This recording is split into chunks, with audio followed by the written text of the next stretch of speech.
ټول مرګرو ته پروګرام خو چې دی د سیرت نبي باره کې دی خو زه غواړم چې دغه یو موقع ده دغه ماشومان راغلي زه غواړم چې د دې یو ډېر مهم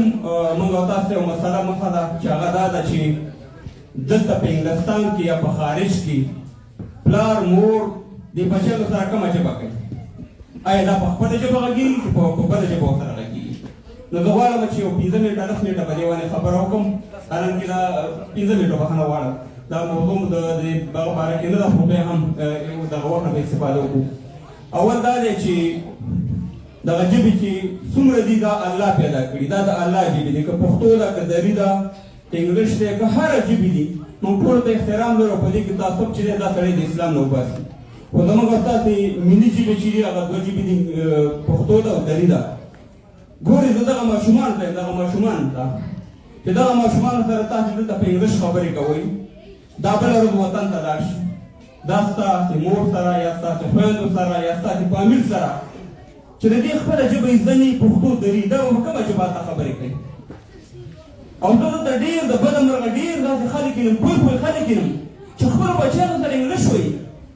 انګلیش وایي پلار یې بچیانو سره انګلیش وایي هغه کور والا په انګلیش نه پوهېږي هغه کور والا د خپلو بچیانو د خپل خاوند ته ګوري چې دا په کومه ژبه لګیا ده اوس موږ تاسو وطن ته ټلیفون کوو ټلیفون ته ما ته دا ووایه چې دا زما مور په انګلیش پوهېږي یا زما خور په انګلیش پوهېږي خو نو دلته چې زما بچیان زما مور سره خبرې ونه کړي زما خور سره خبرې ونه کړي کاکا سره خبرې وکړي نیکه سره خبرې ونه کړي نو دا به څنګه د خپل وطن پېژني دا به څنګه د خپل فامیل پېژني او که دا بله ورځ وطن ته لاړ شي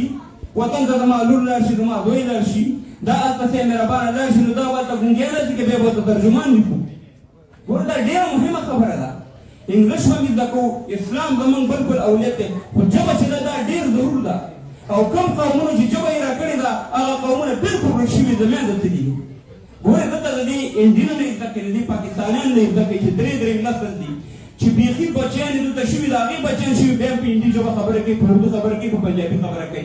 مګر زموږ دري زبان وروڼه زموږ پښتانه وروڼه د بده مرغه صاحب مهربانه لګی دی په انګلیش پیل یې زده کړی دی وروره اني برو په دې باندې کار نه کېږي د دې بچیانو ته په خپله ژبه په مورنۍ ژبه خبرې وکړئ چې تاسې بله ورځ وطن ته لاړ شئ یا د مور سره تاسې خبرې کوئ د فامیل سره خبرې کوئ زما را هوټک دی په دې باندې د ډېر غټې خبرې لرم خو د دې بچه کېښوده نورې خبرې مه کوم جزاک الله خیر دغه ډېر ضروري صاحب